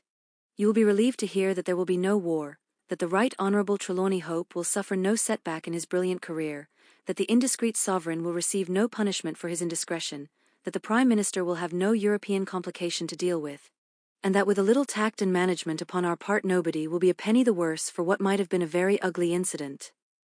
Utmärkt, sade han. Kom, vän Watson, ridån går upp för sista akten. Du blir lättad att höra att det inte blir något krig, att en hög välborne Trelawney Hope inte kommer att lida något bakslag i sin lysande karriär, att den indiskrete monarken inte kommer att få något straff för sin indiskretion, att premiärministern inte kommer att ha någon europeisk komplikation att hantera, och att med lite takt och hantering från vår sida ingen kommer att vara ett öre sämre för vad som kunde ha varit en mycket ful incident. My mind filled with admiration for this extraordinary man. Mitt sinne fylldes av beundran för denne extraordinäre man. You have solved it. I cried. Du har löst det, utropade jag. Hardly that, Watson. There are some points which are as dark as ever, but we have so much that it will be our own fault if we cannot get the rest. We will go straight to Whitehall Terrace and bring the matter to a head. Knappast det, Watson. Det finns några punkter som är lika dunkla som alltid. Men 6 HSA mycket att det blir vad eget fäll om 6 inte kan FA resten. Vi går direkt till Vita Hall Terrace och för saken till sin spets. When we arrived at the residence of the European Secretary, it was for Lady Hilda Trelawney Hope that Sherlock Holmes inquired. We were shown into the morning room. När vi anlände till den europeiske ministerns residens var det Lady Hilda Trelawney Hope som Sherlock Holmes frågade efter. Vi visades in i morgonrummet. Mr. Holmes, said the lady, and her face was pink with her indignation. This is surely most unfair and ungenerous upon your part. I desired, as I have explained, to keep my visit to you a secret, lest my husband should think that I was intruding into his affairs. And yet you compromise me by coming here and so showing that there are business relations between us. Mr. Holmes, sade damen, och hennes ansikte var rosigt av indignation. Detta är verkligen mycket orättvist och ogeneröst av er. Jag önskade, som jag har förklarat, att hålla mitt besök hos er hemligt, så att inte min man skulle tro att jag inkräktade på hans angelägenheter. Och ändå komprometterar ni mig genom att komma hit och därmed visa att det finns affärsförbindelser mellan oss. Unfortunately, madam, I had no possible alternative. I have been commissioned to recover this immensely important paper. I must therefore ask you, madam, to be kind enough to place it in my hands. Tyvärr, frun, hade jag inget möjligt alternativ. Jag har fått i uppdrag att återfå detta oerhört viktiga dokument. Jag måste därför be er, frun, att vara vänlig nog att överlämna det till mig. The lady sprang to her feet, with the color all dashed in an instant from her beautiful face. Her eyes glazed, she tottered. I thought that she would faint. Damen hoppade upp, med färgen försvunnen på ett ögonblick från hennes vackra ansikte. Hennes ögon blev glasartade. Hon vacklade. Jag trodde att hon skulle svimma.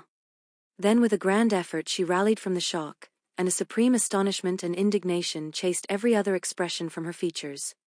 Sedan, med en stor ansträngning, återhämtade hon sig från chocken, och en enorm förvåning och indignation jagade bort varje annat uttryck från hennes drag. You insult me, Mr. Holmes. Ni förolämpar mig, Mr. Holmes. Come, madam, it is useless. Give up the letter. Kom, frun, det är lönlöst. Lämna över brevet. She darted to the bell. Hon rusade mot klockan. The butler shall show you out. Butlern ska visa er ut. Do not ring, Lady Hilda. If you do, then all my earnest efforts to avoid a scandal will be frustrated. Give up the letter and all will be set right. If you will work with me, I can arrange everything. If you work against me, I must expose you. Ring inte, Lady Hilda. Om ni gör det, kommer alla mina uppriktiga ansträngningar att undvika en skandal att omintetgöras. Lämna över brevet så kommer allt att ordnas. Om ni samarbetar med mig kan jag ordna allt. Om ni motarbetar mig måste jag avslöja er. She stood grandly defiant, a queenly figure, her eyes fixed upon his as if she would read his very soul. Her hand was on the bell, but she had forborne to ring it. Hon stod stolt trotsande, en drottninglik gestalt, hennes ögon fästa på hans som om hon ville läsa hans själ. Hennes hand var på klockan, men hon hade avstått från att ringa. You are trying to frighten me. It is not a very manly thing, Mr. Holmes, to come here and browbeat a woman. You say that you know something. What is it that you know? Ni försöker skrämma mig. Det är inte särskilt manligt, Mr. Holmes, att komma hit och skrämma en kvinna. Ni säger att ni vet något. Vad är det ni vet? Pray sit down, madame. You will hurt yourself there if you fall. I will not speak until you sit down. Thank you. Var god sitt ner, frun. Ni kommer att skada er om ni faller. Jag kommer inte att tala förrän ni sitter ner. Tack. I give you 5 minutes, Mr. Holmes. Jag ger er 5 minuter, Mr. Holmes. 1 is enough, Lady Hilda. I know of your visit to Eduardo Lucas, of your giving him this document, of your ingenious return to the room last night, and of the manner in which you took the letter from the hiding place under the carpet. En är nog, Lady Hilda. Jag känner till ert besök hos Eduardo Lucas, att ni gav honom detta dokument, er finurliga återkomst till rummet igår kväll och sättet på vilken ni tog brevet från gömstället under mattan. She stared at him with an ashen face and gulped twice before she could speak. Hon stirrade på honom med ett askgrått ansikte och svalde 2 gånger innan hon kunde tala. You are mad, Mr. Holmes, you are mad, she cried at last. Ni är galen, Mr. Holmes, ni är galen, ropade hon till slut. He drew a small piece of cardboard from his pocket. It was the face of a woman cut out of a portrait. Han drog fram en liten pappbit ur fickan. Det var ansiktet av en kvinna, utskuren från ett porträtt. I have carried this because I thought it might be useful, said he. The policeman has recognized it. Jag har burit detta eftersom jag trodde att det kunde vara användbart, sade han. Polisen har känt. Ijendette, she gave a gasp, and her head dropped back in the chair. Hon flämtade till, och hennes huvud föll tillbaka i stolen. Come, Lady Hilda. You have the letter. The matter may still be adjusted. I have no desire to bring trouble to you. My duty ends when I have returned the lost letter to your husband. Take my advice and be frank with me. It is your only chance. Kom, Lady Hilda. Ni har brevet. Saken kan fortfarande ordnas. Jag har inget önskemål att orsaka er problem. Min plikt slutar när jag har återlämnat det förlorade brevet till er make. Ta mitt råd och var uppriktig med mig. Det är er enda chans. Her courage was admirable. Even now she would not own defeat. Hennes mod var beundransvärt. Ännu nu vill hon inte erkänna nederlag. I tell you again, Mr. Holmes, that you are under some absurd illusion. Jag säger er igen, Mr. Holmes, att ni lider av någon absurd illusion. Holmes rose from his chair. Holmes reste sig från sin stol. I am sorry for you, Lady Hilda. I have done my best for you. I can see that it is all in vain. Jag beklagar för er skull, Lady Hilda. Jag har gjort mitt bästa för er. Jag kan se att allt är förgäves. He rang the bell. The butler entered. Han ringde i klockan. Butlern kom in. Is Mr. Trelawney Hope at home? Är Mr. Trelawney Hope hemma? He will be home, sir, at 1:45. Han kommer hem, sir, 1:15. Holmes glanced at his watch. Holmes kastade en blick på sin klocka. Still 1/4 said he. Very good, I shall wait. Fortfarande 1/4, sade han. Mycket bra, jag ska vänta. The butler had hardly closed the door behind him when Lady Hilda was down on her knees at Holmes's feet, her hands outstretched, her beautiful face upturned and wet with her tears. Butlern hade knappt stängt dörren bakom sig när Lady Hilda föll på knä vid Holmes fötter, hennes händer utsträckta, hennes vackra ansikte vänt uppåt och vått av tårar. Oh, spare me, Mr. Holmes. Spare me, she pleaded, in a frenzy of supplication. For heaven's sake, don't tell him. I love him so. I would not bring one shadow on his life, and this I know would break his noble heart. Ah, skona mig, Mr. Holmes. Skona mig, bönföll hon i ett frenetiskt vädjande. För Guds skull, säg det inte till honom. Jag älskar honom så. Jag skulle inte kasta en skugga över hans liv, och detta vet jag skulle krossa hans ädla hjärta. Holmes raised the lady. I am thankful, madam, that you have come to your senses even at this last moment. There is not an instant to lose. Where is the letter? Holmes lyfte upp damen. Jag är tacksam, frun, att ni har kommit till sans även i detta sista ögonblick. Det finns inte ett ögonblick att förlora. Var är brevet? She darted across to a writing desk, unlocked it, and drew out a long blue envelope. Hon rusade över till ett skrivbord, låste upp det och drog fram ett långt blått kuvert. Here it is, Mr. Holmes. Would to heaven I had never seen it. Här är det, Mr. Holmes. Jag önskar att jag aldrig hade sett det. How can we return it? Holmes muttered. Quick, quick, we must think of some way. Where is the dispatch box? Hur kan vi återlämna det? Muttrade Holmes. Snabbt, snabbt. Vi måste tänka ut något sätt. Var är portföljen? Still in his bedroom. Fortfarande i hans sovrum. What a stroke of luck. Quick, madam, bring it here. A moment later she had appeared with a red flat box in her hand. Vilken lyckträff. Snabbt, frun, hämta den hit. Ett ögonblick senare dök hon upp med en röd platt låda i handen. How did you open it before? You have a duplicate key? Yes, of course you have. Open it. Hur öppnade ni den förut? Har en doubled nickel? Ja, naturligtvis har ni det öppna den. From out of her bosom Lady Hilda had drawn a small key. The box flew open. It was stuffed with papers. Holmes thrust the blue envelope deep down into the heart of them, between the leaves of some other document. The box was shut, locked, and returned to the bedroom. Från sitt barm drog Lady Hilda fram en liten nyckel. Lådan flög upp. Den var full av papper. Holmes stack ner det blå kuvertet djupt bland dem, mellan sidorna av något annat dokument. Lådan stängdes, låstes och återfördes till sovrummet. Now we are ready for him, said Holmes. We have still 10 minutes. I am going far to screen you, Lady Hilda. In return you will spend the time in telling me frankly the real meaning of this extraordinary affair. Nu är vi redo för honom, sade Holmes. Vi har fortfarande 10 minuter. Jag gör mycket för att skydda er, Lady Hilda. I gengäld kommer ni att använda tiden till att uppriktigt berätta för mig den verkliga betydelsen av denna extraordinära affär. Mr. Holmes, I will tell you everything, cried the lady. Oh, Mr. Holmes, I would cut off my right hand before I gave him a moment of sorrow. There is no woman in all London who loves her husband as I do, and yet if he knew how I have acted, how I have been compelled to act, he would never forgive me. For his own honor stands so high that he could not forget or pardon a lapse in another. Help me, Mr. Holmes. My happiness, his happiness, our very lives are at stake. Mr. Holmes, jag ska berätta allt, ropade damen. Åh, Mr. Holmes, jag skulle hugga av min högra hand innan jag orsakade honom ett ögonblick av sorg. Det finns ingen kvinna i hela London som älskar sin man som jag gör, och ändå, om han visste hur jag har agerat, hur jag har blivit tvungen att agera, skulle han aldrig förlåta mig. För hans egen heder står så högt att han inte skulle kunna glömma eller förlåta ett fel hos någon annan. Hjälp mig, Mr. Holmes. Min lycka, hans lycka, våra liv står på spel. Quick, madam, the time grows short.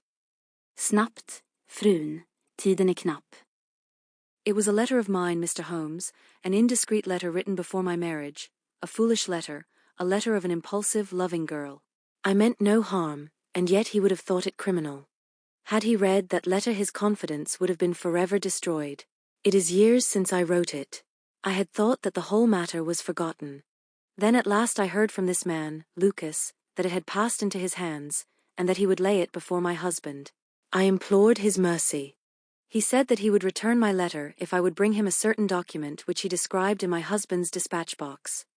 He had some spy in the office who had told him of its existence.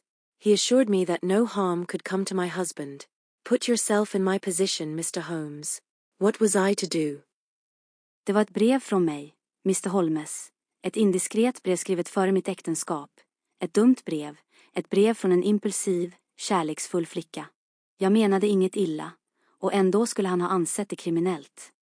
Om han hade läst det brevet skulle hans förtroende för alltid ha förstörts. Det är åratal sedan jag skrev det, jag trodde att hela saken var glömd. Sedan hörde jag till slut från denne man, Lucas, att det hade hamnat i hans händer och att han skulle lägga fram det för min man. Jag bönföll om hans nåd. Han sa att han skulle återlämna mitt brev om jag hämtade ett visst dokument som han beskrev i min mans portfölj. Han hade någon spion på kontoret som hade berättat om dess existens. Han försäkrade mig att ingen skada kunde drabba min man. Satyr in I'm in situation, Mr. Holmes. Vad skulle jag göra?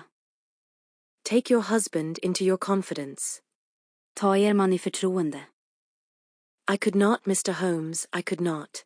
On the one side seemed certain ruin, on the other, terrible as it seemed to take my husband's paper, still in a matter of politics I could not understand the consequences, while in a matter of love and trust they were only too clear to me.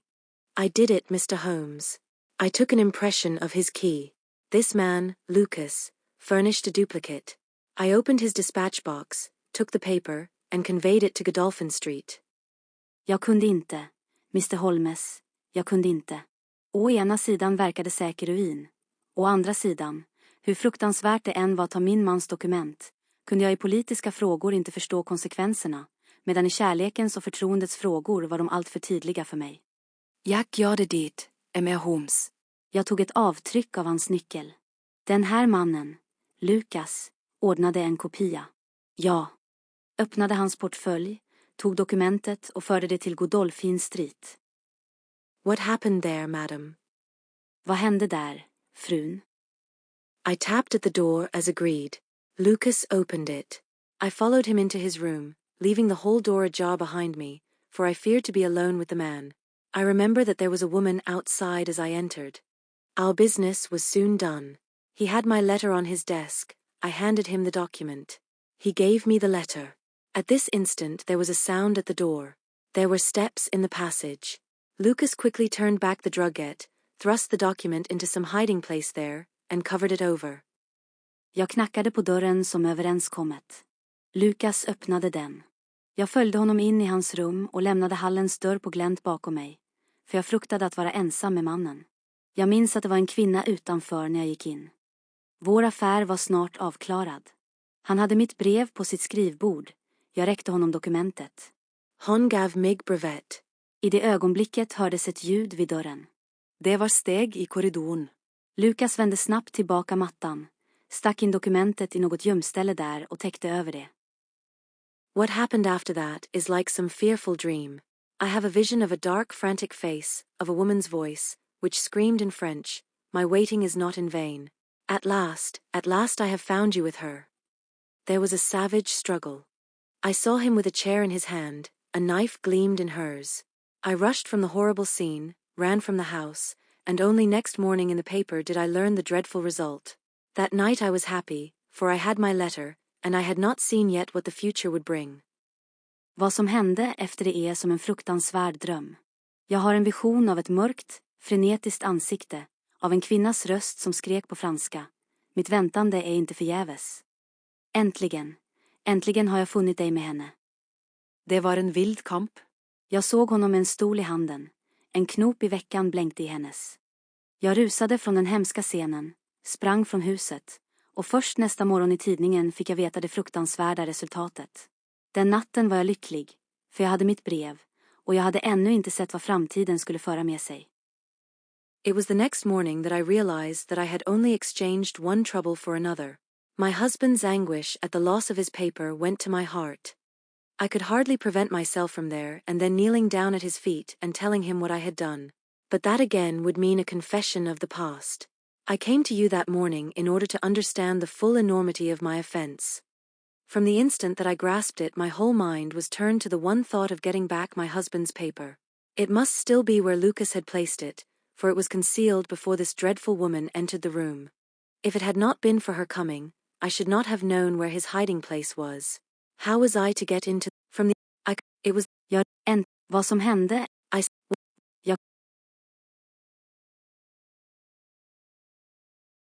Our business was soon done. He had my letter on his desk. I handed him the document. He gave me the letter. At this instant there was a sound at the door. There were steps in the passage. Lucas quickly turned back the drugget, thrust the document into some hiding place there, and covered it over. Jag knackade på dörren som överenskommet. Lucas öppnade den. Jag följde honom in i hans rum och lämnade hallens dörr på glänt bakom mig, för jag fruktade att vara ensam med mannen. Jag minns att det var en kvinna utanför när jag gick in. Vår affär var snart avklarad. Han hade mitt brev på sitt skrivbord. Jag räckte honom dokumentet.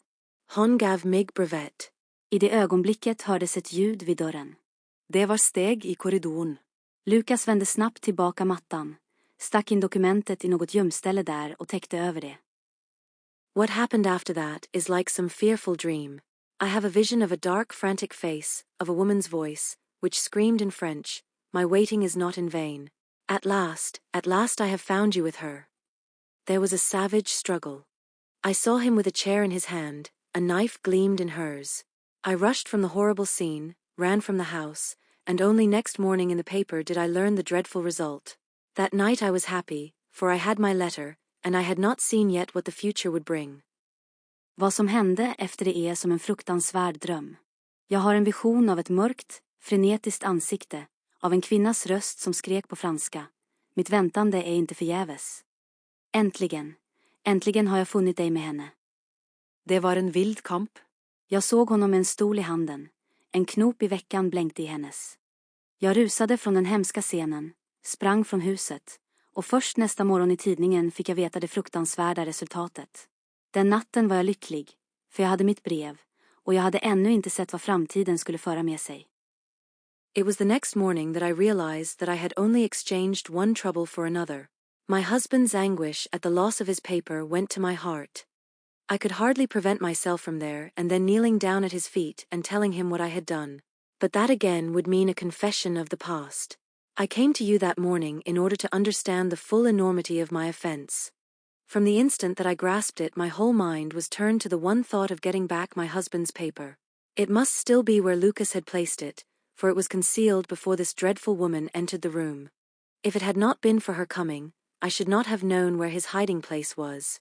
How was I to get into the room?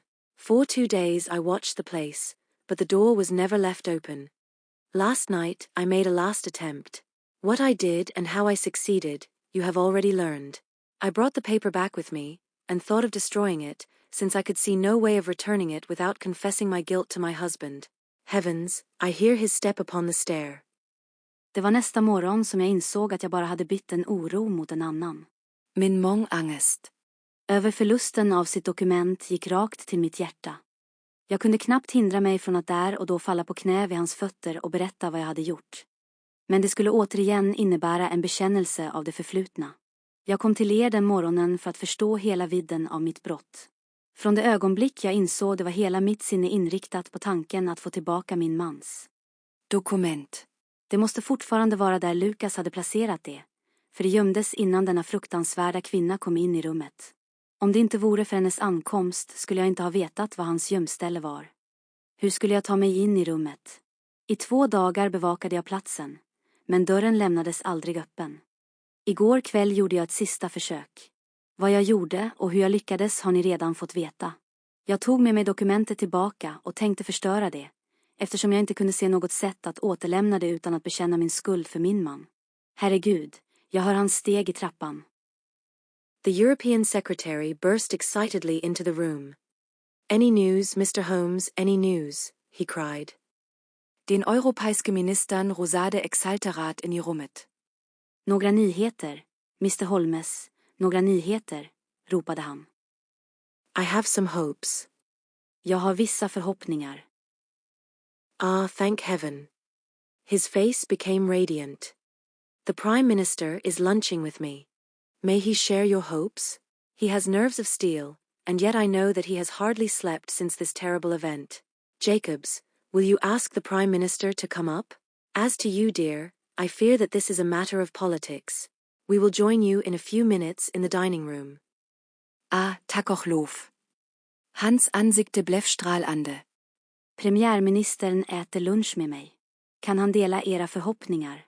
Han har nerver av stål, men jag vet att han knappt har sovit sedan denna fruktansvärda händelse. Jacobs, kan ni be premiärministern komma upp? Vad gäller dig, min kära? Fruktar jag att detta är en politisk angelägenhet. Vi ansluter till dig om några minuter i matsalen. The Prime Minister's manner was subdued, but I could see by the gleam of his eyes and the twitchings of his bony hands that he shared the excitement of his young colleague. Premiärministerns sätt var dämpat, men jag kunde se på glimten i hans ögon och ryckningarna i hans knotiga händer att han delade sin unga kollegas upphetsning. "I understand that you have something to report, Mr. Holmes." Jag förstår att ni har något att rapportera, Mr. Holmes. "Purely negative as yet," my friend answered. "I have inquired at every point where it might be, and I am sure that there is no danger to be apprehended."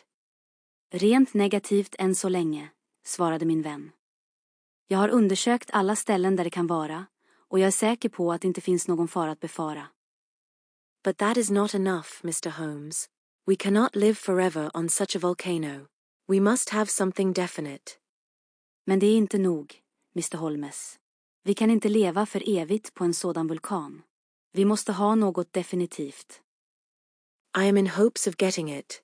That is why I am here. The more I think of the matter, the more convinced I am that the letter has never left this house." Jag hoppas få tag i det, det är därför jag är här. Ju mer jag tänker på saken, desto mer övertygad är jag om att brevet aldrig har lämnat detta hus. "Mr. Holmes. Mr. Holmes. If it had, it would certainly have been public by now."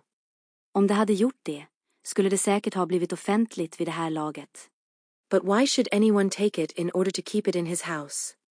Men varför skulle någon ta det för att behålla det i sitt hus? "I am not convinced that anyone did take it." Jag är inte övertygad om att någon tog det. "Then how could it leave the dispatch box?" Hur kunde det då lämna portföljen? "I am not convinced that it ever did leave the dispatch box."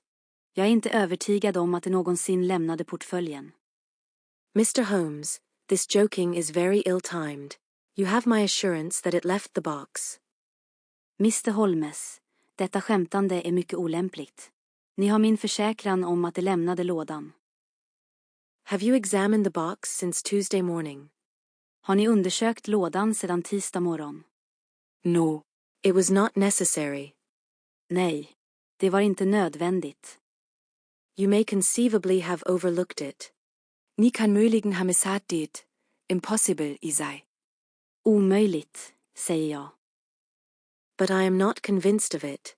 I have known such things to happen. I presume there are other papers there. Well, it may have got mixed with them." Men jag är inte övertygad om det har känt till att sådana saker händer. Jag antar att det finns andra papper där. Tja, det kan ha blandats med dem. "It was on the top." Det låg överst. "Someone may have shaken the box and displaced it." Någon kan ha skakat lådan och förskjutit det. No, I had everything out. Nej, jag hade tagit ut allt. Surely it is easily decided, Hope, said the Premier. Let us have the dispatch box brought in. Det är väl enkelt att avgöra, Hope, sade premiärministern. Låt oss hämta in portföljen. The secretary rang the bell. Sekreteraren ringde i klockan.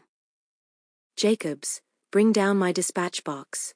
This is a farcical waste of time, but still, if nothing else will satisfy you, it shall be done.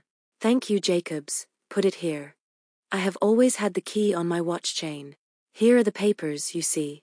Letter from Lord Marov, report from Sir Charles Hardy, memorandum från Belgrad, not om de rysk-tyska spannmålstullarna, brev från Madrid, not från Lord Flovers. Herregud.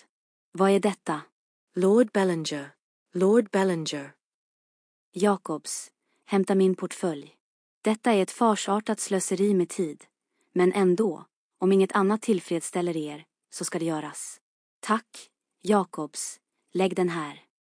Jag har alltid haft nyckeln på min klockkedja. Här är pappren, ser ni. Brev från Lord Marov, rapport från Sir Charles Hardy, memorandum från Belgrad, not om de rysk-tyska spannmålstullarna, brev från Madrid, not från Lord Flovers. Herregud. Vad är detta? Lord Bellinger. The Premier snatched the blue envelope from his hand. Premiärministern rückte det blå kuvertet ur hans hand. Yes, it is it, and the letter is intact. Hope, I congratulate you. Ja, det är det, och brevet är intakt. Hope, jag gratulerar er. Thank you. What a weight from my heart. But this is inconceivable, impossible. Mr. Holmes, you are a wizard, a sorcerer. How did you know it was there? Tack. Vilken lättnad för mitt hjärta. Men detta är obegripligt, omöjligt. Mr. Holmes, ni är en trollkarl, en magiker. Hur visste ni att det var där? Because I knew it was nowhere else.